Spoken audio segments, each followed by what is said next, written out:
So, hi everybody, and welcome to the monthly HRLocker webinar. I am Chriselle Rin, Head of Product and Marketing here. Today, we are going to run through the elements of HRLocker that will help with managing a remote workforce. So I'm going to go through the timesheet section, how to set people up as remote working in the time off section, and then also how to publish documents remotely through the HR documents section. If you have any questions throughout the webinar, please put them in the chat menu there, and I'll come back to them at the end. But please feel free to put as many questions up as possible.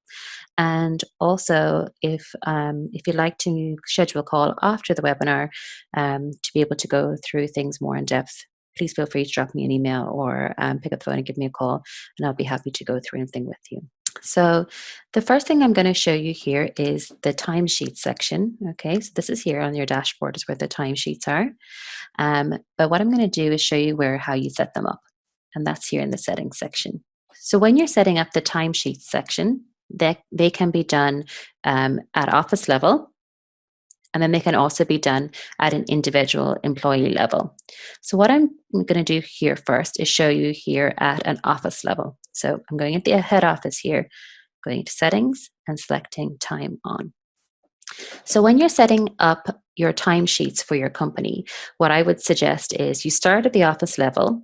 And at office level is going to be the majority of people's working hours. So say, for example, here, the majority of the people are going to be working from 9 to 4:30 with a 40-minute break. So if I do have individual employees, and maybe have 1 and 2 that maybe work until 2 o'clock, I'm going to go into them individually after doing these settings. So first, we're going to set up the office settings. So here in the HRLocker section, we have 3 different types of timesheets. And really, you guys need to decide which timesheets are most appropriate for the way that you work. So the first timesheet that we have set up here, we call it the honesty-based timesheet. So I have set here at the head office level that by default, people's start time will be 9 o'clock, 40-minute break, and a finish time at 4:30. So if I go here to time on, you'll see here, this is me, Adrian Burke. I'm here in this timesheet. And these are my working hours, 9 to 4:30, 40-minute break.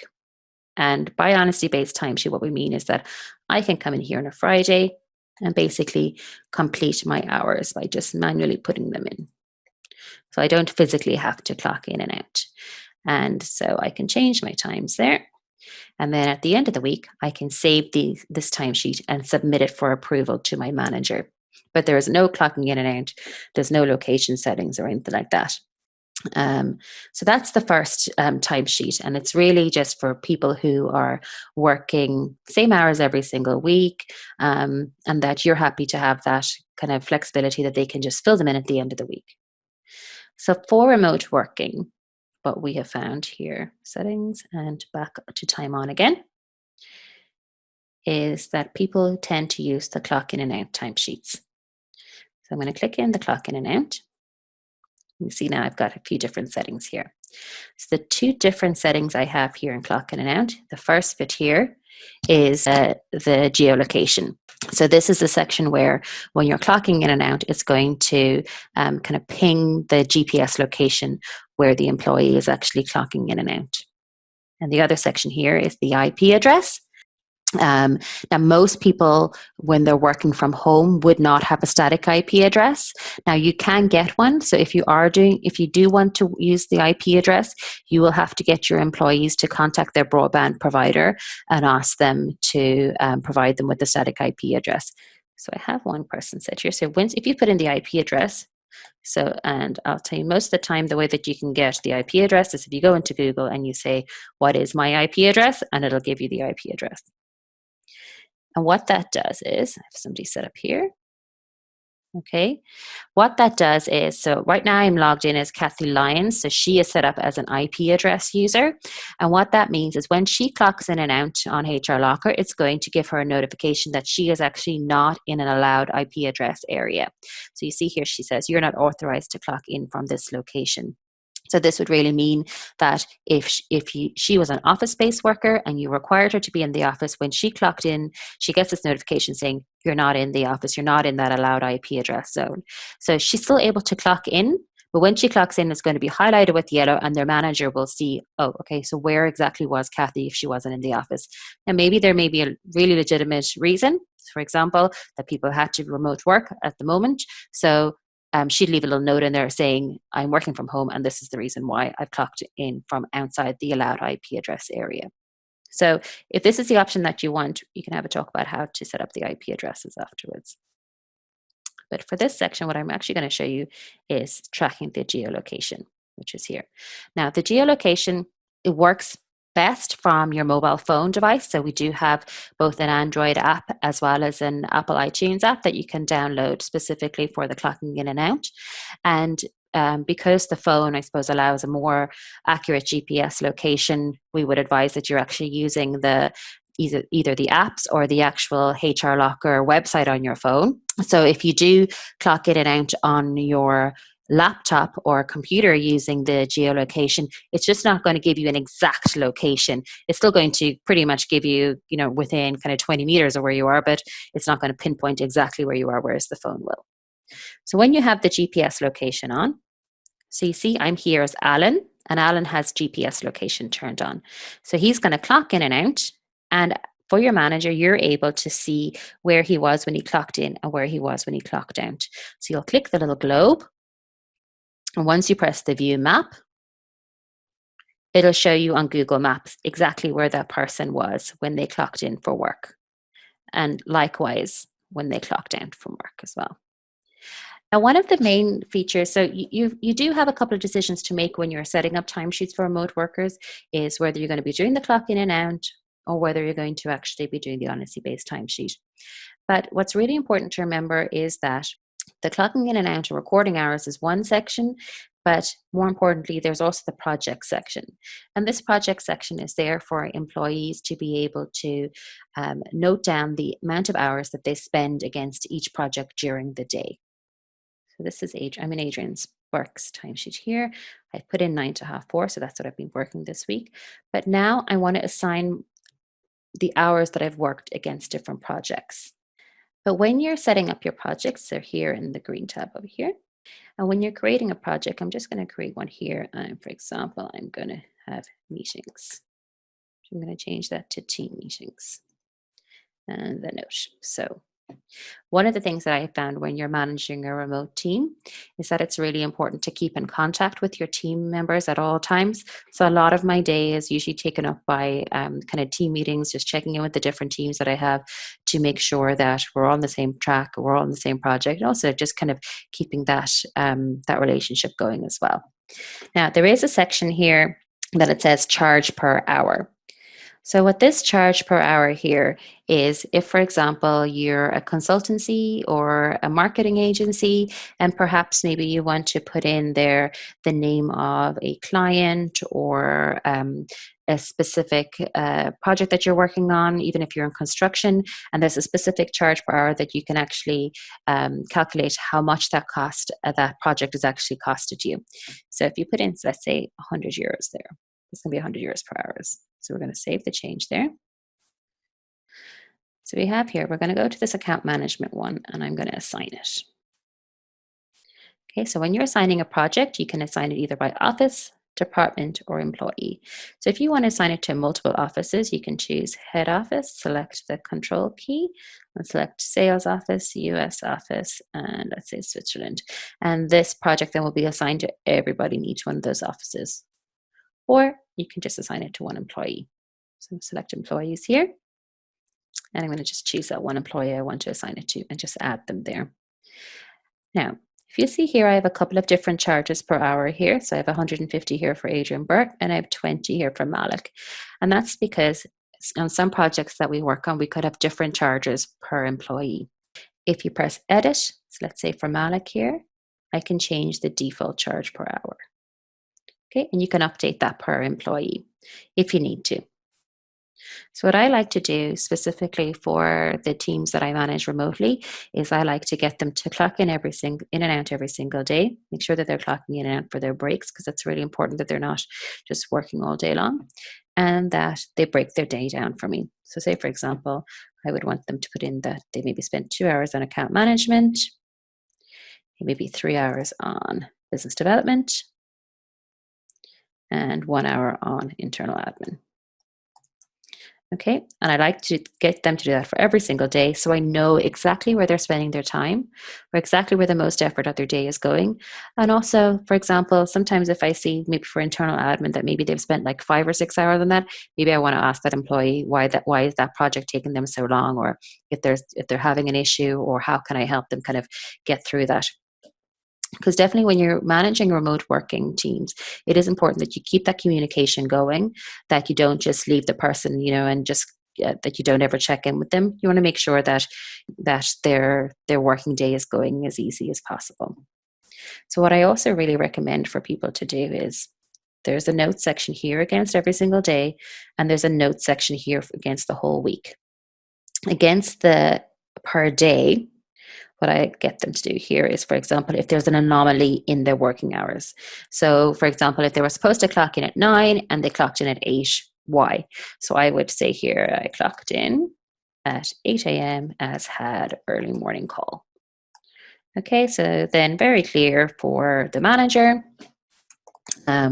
Why there's an anomaly in the working hours, because you had an early morning call. No problem. So I'm gonna approve that. Okay, so I can just save that note against that project there. Sorry, that working day there. What I like to do against the projects is that I put in the notes here. So weekly notes. Okay, so maybe any blockers that the people have had. So okay, maybe didn't get project completed because spent too much time. A business development project. Okay. So you're having that clear communication. And what I usually try to do then at the end of the week, once they've submitted their timesheets, is we have an end of week call just to go through in the blockers that they've had for the week to see how we can help them and see how we can help them, I suppose, in regards to next week. So how can I help them get through those blockers? And that's really the main objective.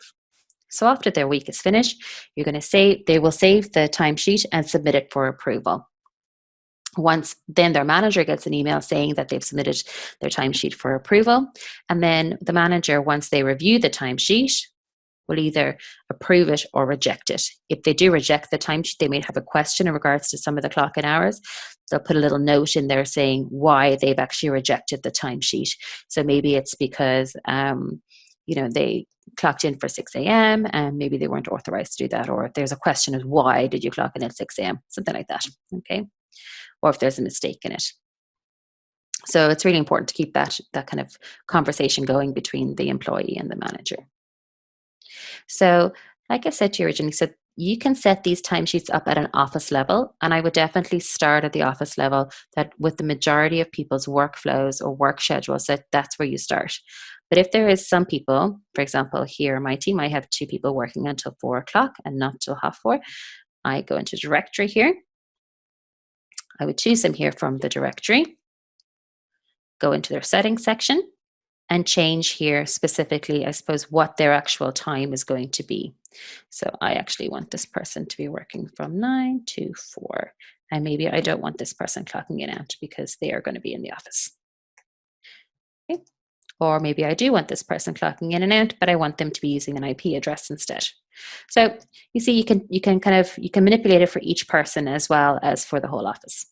So once you have all this timesheet set up for your remote workers, I would certainly say that you need to create some kind of policy for each team that you have, for each worker, to be able to explain why you're doing the clock in and out now in regards to the GPS location or just the honesty-based timesheet. Why you've asked them to put in their project hours, and to really communicate that it's to ensure that you're supporting the team as much as possible, that you're helping with them with any blockers that you have, and that you're keeping that open line of communication between the manager and the employee as much as possible. And not to and really push home that it's not a big brother thing. It is really to help the productivity of the employee and to help them as much as possible. So the next section here is the time off section. And what I want to put in here is I'm going to show you how to put in a leave type called working out of the office. And to do that, first, you go into your settings section. You select offices here from the green ribbon. Across here from the office that you want to set it, settings and time off. Scroll the whole way down. And here, time off requests. I'm creating a leave type called working out of the office. Now, you can call this whatever you like. in regards to, you can call it remote working, you can call it, working at home, whatever you're using in your own company at this moment. So we're calling it working out of office. And I create the leave type being out of office. And then you'll submit it and it creates it as a leave type. So then that gives an option for the employee or the employee's manager to come into the time off section. It's here where it says type of leave. Go into the drop down here and select working out of office. So I'm going to put in here working from the 19th of March to the 29th of March. Any note? I'll just show you here now that now in the Who's Off calendar, that's Adrian Burke here. You'll see here that I am here as yellow, and that denotes that I am working out of the office. So really important for people is to be able to see that, okay, Adrian is not in the office, but he is still working, so he is still contactable. And I'm just going to show you the difference between that. And if I go here into the time off section, I'm just going to select Kathy here from the drop-down menu. And I'm going to put Kathy here as being on sick leave. So the sick leave section is recorded here. And there are two options for sick leave. It can either be certified or uncertified. So the main difference is if it's certified, you're going to upload a cert and put in the days. If it's not certified, you're just not uploading a cert. So we're going to do one for not being certified. I'm going to put in from the 19th to the 29th again. Now, that note has gone to my manager saying that I've recorded sick leave, and also whoever I've put in the field that I want to get sick leave reminders about. So if I go here to the Who's Off calendar, so here I can see Adrian is working out of the office, and Kathy, she's actually out on sick leave. So I shouldn't be contacting her. Now, what's to note here is that I'm logged in here as an administrator, so I can see that Kathy is on sick leave, and I see that she's coming up here as green. If I was one of her colleagues, I'm a regular employee in HRLocker, this will not come up as green. This will come up as approved leave, so it'll come up as blue, just to respect Kathy's privacy. So all I will see here as a regular employee is I will see Kathy is blue, she's out of the office, she's on leave, so she's not contactable. Okay. So that's important right now, that at least you'll know kind of who's actually working and who's available. So that's what I like in regards to the calendar here. You can break the calendar down per office or per department as well. So then the next section here that I wanted to show you was the HR document section. With remote working, it's really important that you have a remote working policy in place. Now, we do have a remote working template that I'll be sending to everybody at the end of this webinar. And if you have any questions around it, please feel free to contact me as well. So I'll show you how to upload this document here. So you'll go into Manage. You'll put in your remote working policy. Put in any description that you have. And this is who you want to publish it to. So say, for example, if the whole company is going to be remote working, you're going to put in all offices, all departments, all users, all employees, and type it as an essential document. Unless it's maybe just for a specific office, you might just choose one office, okay? But for this purpose, we're gonna put it to all offices. Once you tick essential document, what that's going to mean is that the employees are going to ask to be digitally signing the document. So even though the person is remote working, you're still able to get that signature from them. So once you publish this document, your employee will get an email saying that a document has been published to them on HRLocker, and they need to log into HRLocker, read the document, and sign it.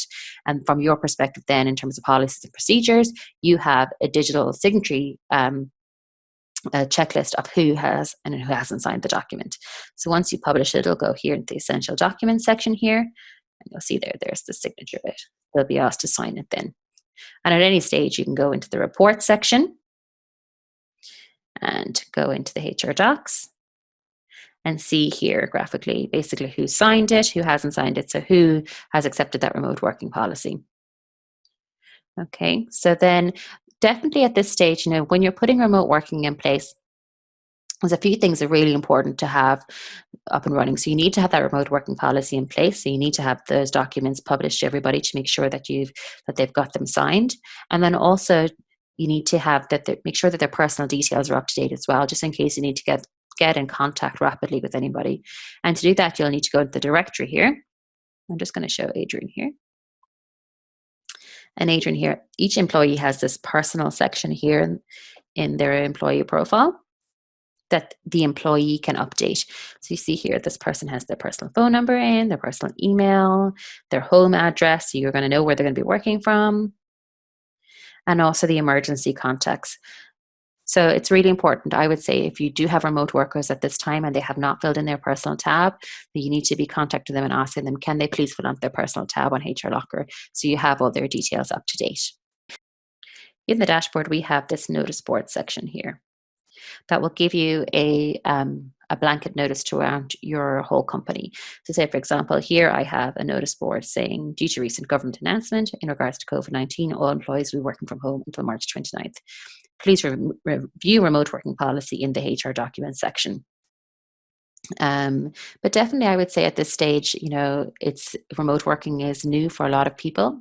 I would suggest that if you're managing remote teams, that you're keeping in contact with your remote workers as much as you can to make sure that you're supporting them and to make sure that their kind of work pattern stays the same. And then also that you give them as many tools as possible to make sure that their workday does not get interrupted and they're able to carry on their job business as usual. And we have a lot of remote workers here at HRLocker, so working remotely wasn't really a big stretch for us. But you definitely have to manage it. So make sure you're keeping in contact with everybody. And at the end of this this webinar, I'll send you out a copy of it. And if you do have any questions, please feel free to email me directly, and I'll be happy to send you out a copy.